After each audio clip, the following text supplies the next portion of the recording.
Mapeh 10 Art First Quarter Module 2 Explore. Don't forget to answer explore. Here is our discussion. Impressionism.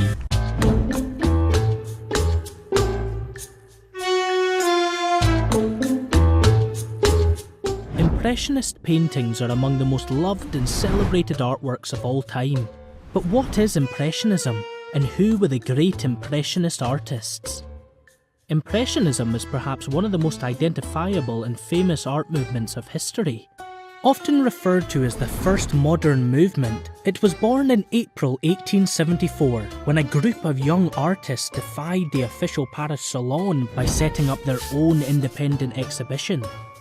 Including works by Claude Monet, Pierre-Auguste Renoir, Camille Pissarro, Edgar Degas and Berthe Morisot, it became known as the first Impressionist exhibition. The Impressionist work was characterised by loosened brushwork and lightened palettes, including pure, intense colours. They abandoned traditional linear perspective and often avoided the clarity of form. For this reason, many critics faulted Impressionist paintings for their unfinished appearance and seemingly amateurish quality. Collectively, the Impressionists sought to capture the impression of a scene through lively brushstrokes, and they often worked on plein air, producing works of art rapidly in a single sitting. Rejecting the Salon's preference for historical or allegorical subjects, they created instead what Monet called a spontaneous work rather than a calculated one. In the 1870s, many of the Impressionist painters were predominantly attracted to landscape, searching for ways to capture the fleeting effects of light, weather and time of day on canvas. By the 1880s, artists looked beyond landscapes. Renoir turned towards figure painting. Monet considered visual perspective in a more abstract way through seriality and repetition, and Degas pursued female figures. Yet each retained the distinctive rapid brushstrokes, fresh colours and sense of internal light unique to Impressionism. Much like the French realists, changing Parisian life and the reality of the modern city was a recurring theme for many Impressionists, who painted café scenes, railway bridges and busy boulevards. Although the group was dominated by men, several female artists also rose to prominence, including Morisot and Cassatt. When the first Impressionist exhibition was held in 1874, Berthe Morisot joined the group and agreed never again to send work to the Salon. Morisot was a faithful exhibitor at all 8 Impressionist exhibitions from 1874 to 1886. Like the other Impressionist painters, she was preoccupied by capturing light, but she also used broad strokes of colour that echo what she had observed in Manet's work. As the first modern art movement, Impressionism had a significant impact on subsequent artists and movements, with artists like Vincent van Gogh and Edvard Munch among those influenced. More recent influences include the important pop artist Roy Lichtenstein, who paid homage to Monet's water lily paintings. The aesthetic qualities of Impressionism can be seen widely through its ubiquitous popularity and impact on our culture today.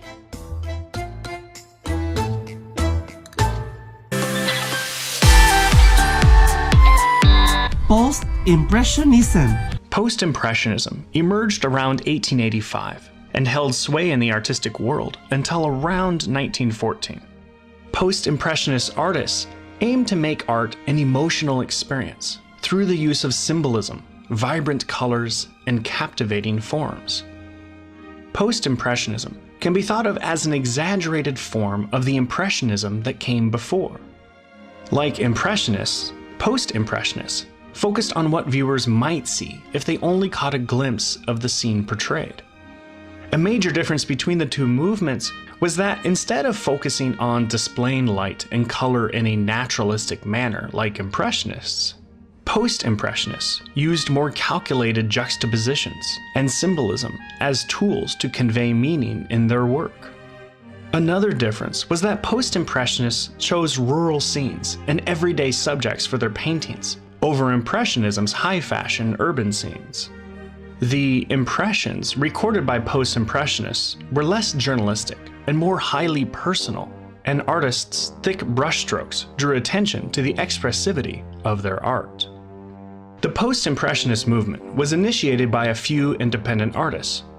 Paul Cézanne was the oldest of this group, which also included masters like Vincent van Gogh, Paul Gauguin, and Georges Seurat. Seurat had begun experimenting with color even before the post-impressionist movement took shape. He placed dabs of pure color next to each other instead of mixing them, like traditional artists did. That way, the viewer's eye could blend the painting's colors, which meant that the same painting could appear differently to different individuals.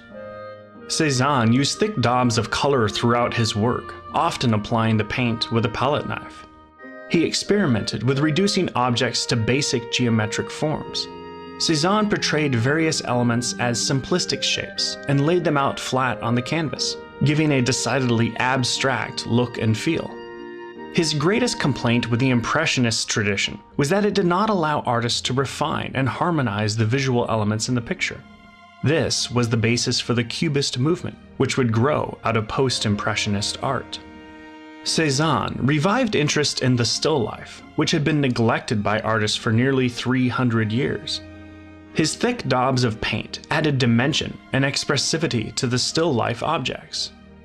His real innovation, however, was incorporating multiple perspectives of still life objects in a single work. One example of this is the scene of apples spilling across a table next to an imbalanced stack of cookies in Cézanne's still life, The Basket of Apples. The cookies and apples in the painting are portrayed with multiple viewpoints, multiple locations, and moments in time.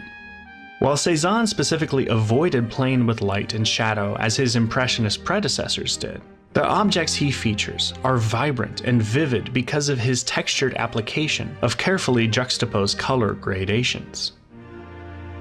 For Georges Seurat, it was Impressionism's lack of lines and detailing that led him to post-impressionist style. Seurat's technique is known as pointillism, although he preferred to call it divisionism, referring to his calculated division of color splotches to retain color's vibrancy, instead of watering down colors in mixing them. Seurat wanted viewers to mix the vibrant colors using their own imagination and eyes. With this technique, Seurat could bring in subtle shading and some very interesting color blends. Seurat's large-scale painting, A Sunday Afternoon on the Island of Le Grand Jeté, is his most widely recognized work. Le Grand Jeté depicts boaters, animals, and a fashionably dressed Sunday crowd taking in the view of the Seine. Seurat admired the classic art of the Renaissance and Egyptian art, Greece and Roman. The large-scale and serious tone of his best-known painting hint at many classical themes.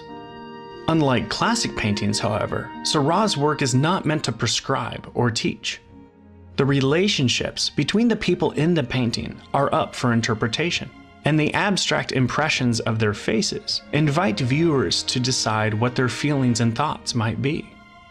Although post-impressionists like Cézanne and Seurat made their displeasures with the impressionist technique known, they were still heavily influenced by this style. Another well-known artist from this time is Vincent van Gogh.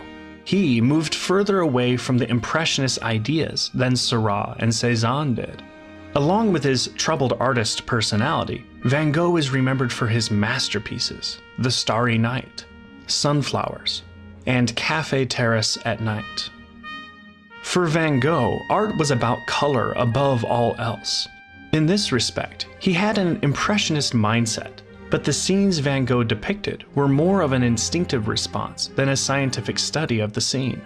That meant he did not always do the meticulous study of the light and color found in nature before transferring his impressions onto canvas. His science was juxtaposing colors which would enhance or understate certain elements of his work.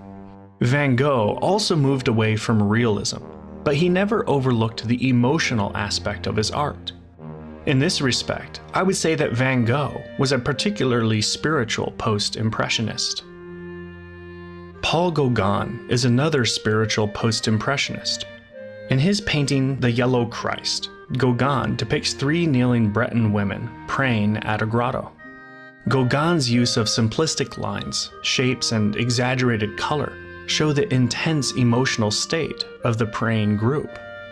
Gauguin had successfully adopted the vibrant use of color that Impressionists favored and tweaked it to achieve his own personal style, one that aimed to draw the viewer in emotionally. The intense emotion of post-impressionist visual art inspired other artistic disciplines as well. Post-impressionist literature carried many of the same ideas over to writing in highly personal stream of consciousness novels like James Joyce's Portrait of an Artist as a Young Man and Virginia Woolf's Miss Dalloway. These novels challenged norms of literacy perspective and invited viewers into the increasingly symbolic and intensely emotional worlds of their protagonists. Although post-impressionist artists had been experimenting with their new styles for a while, the style began attracting followers and admirers only after art historian and critic Roger Fry arranged a post-impressionist exhibition in 1910.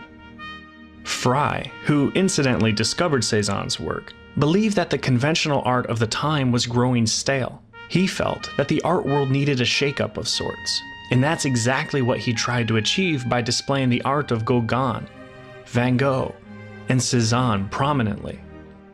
He called his show Manet and the Post-Impressionists.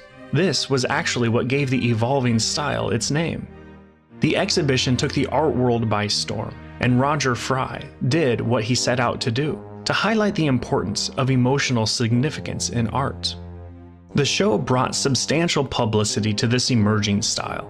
It also ensured that many more beginning and established artists would explore their own ways of challenging the limitations that Impressionism had imposed on their artistic expression. Post-Impressionist experimentation with color, form, and perspective would inspire Cubist artists like Pablo Picasso, Salvador Dali, and Juan Gris to stretch the limits of perspective, abstract form, and emotionality even further in the early 20th century.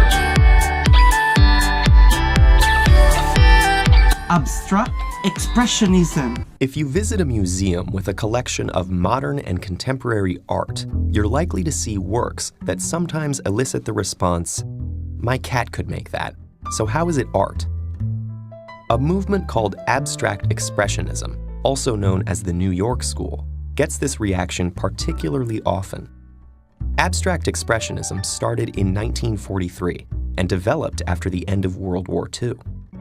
It's characterized by large, primarily abstract paintings, all over compositions without clear focal points, and sweeping swaths of paint embodying and eliciting emotions. The group of artists who are considered abstract expressionists includes Barnett Newman with his existential zips, William de Kooning, famous for his travestied women, Helen Frankenthaler, who created soak stains, and others. But perhaps the most famous, influential, and head-scratching one was Jackson Pollock. Most of his paintings are immediately recognizable. They feature tangled messes of lines of paint bouncing around in every direction on the canvas. And sure, these fields of chaos are big and impressive. But what's so great about them? Didn't he just drip the paint at random? Can't anyone do that? Well, the answer to these questions is both yes and no. While Pollock implemented a technique anyone is technically capable of, regardless of artistic training, only he could have made his paintings. This paradox relates to his work's roots in the surrealist automatic drawings of André Masson and others. These surrealists supposedly drew directly from the unconscious to reveal truths hidden within their minds. Occasionally, instead of picturing something and then drawing it, they let their hands move automatically and would later tease out familiar figures that appeared in the scribbles. And after Pollock moved away from representation, he made drip or action paintings, following a similar premise. Though he developed a signature technique and never looked for images or messages hidden in the works. First, he took the canvas off of the easel and laid it on the floor, a subversive act in itself. Then, in a controlled dance, he stepped all around the canvas, dripping industrial paint onto it from stirrers and other tools, changing speed and direction to control how the paint made contact with the surface. These movements, like the Surrealist scribbles, were supposedly born out of Pollock's subconscious. But unlike the Surrealists, whose pictures represented the mind's hidden contents, Pollock supposedly made physical manifestations of his psyche. His paintings are themselves signatures of his mind. In theory, anyone could make a painting that is an imprint of their mind. So why is Pollock so special? Well, it's important to remember that while anyone could have done what he did, he and the rest of the New York school were the ones who actually did it. They destroyed conventions of painting that had stood for centuries, forcing the art world to rethink them entirely. But one last reason why Jackson Pollock's work has stayed prominent stems from the specific objects he made, which embody fascinating contradictions. For instance, while Pollock's process resulted in radically flat painted surfaces, the web of painted lines can create the illusion of an infinite, layered depth when examined up close. And the chaos of this tangled mess seems to defy all control, but it's actually the product of a deliberate, though not pre-planned process.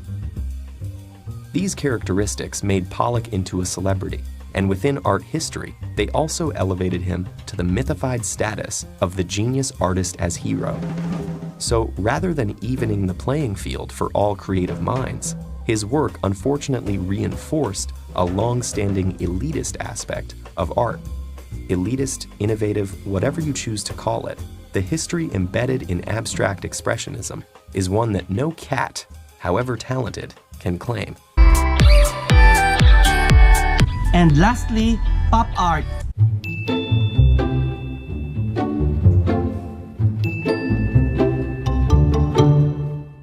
Pop art is perhaps one of the most significant art movements of the 20th century. But what makes an artwork pop? And who were the pop artists? You might recognise some of its most famous names, like American artists Roy Lichtenstein and Andy Warhol. We'll learn more about them later, because our story starts in London, 1952.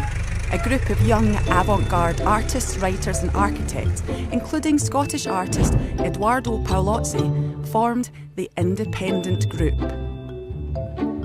The group wanted to challenge the art world and was interested in the relationship between popular culture and the visual arts.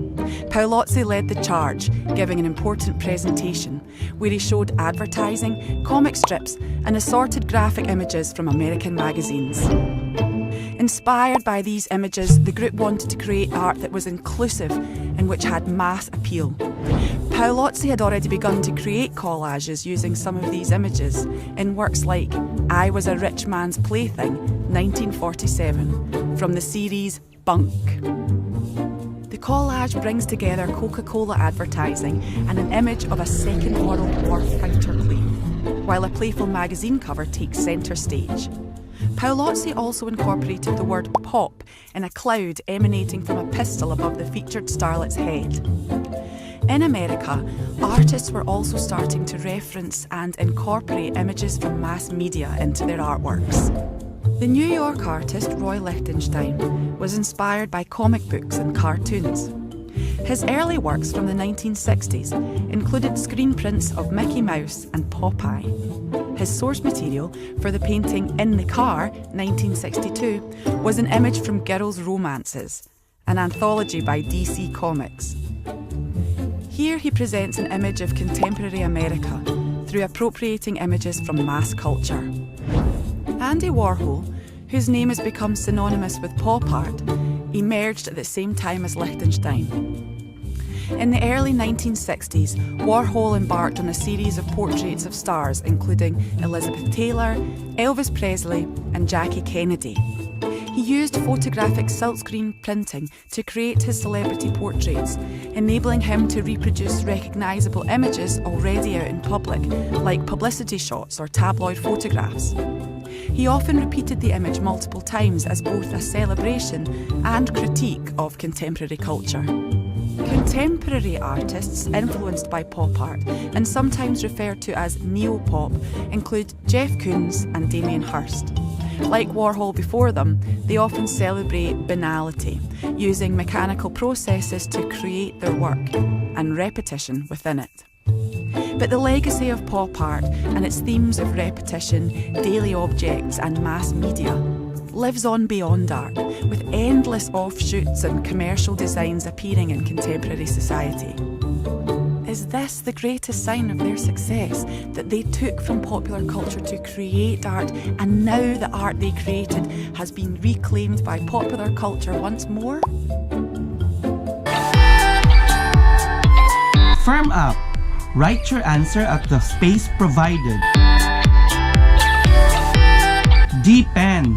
You choose only 5 artists, Filipino artists. Transfer. Write your answer at the space provided. Thank you.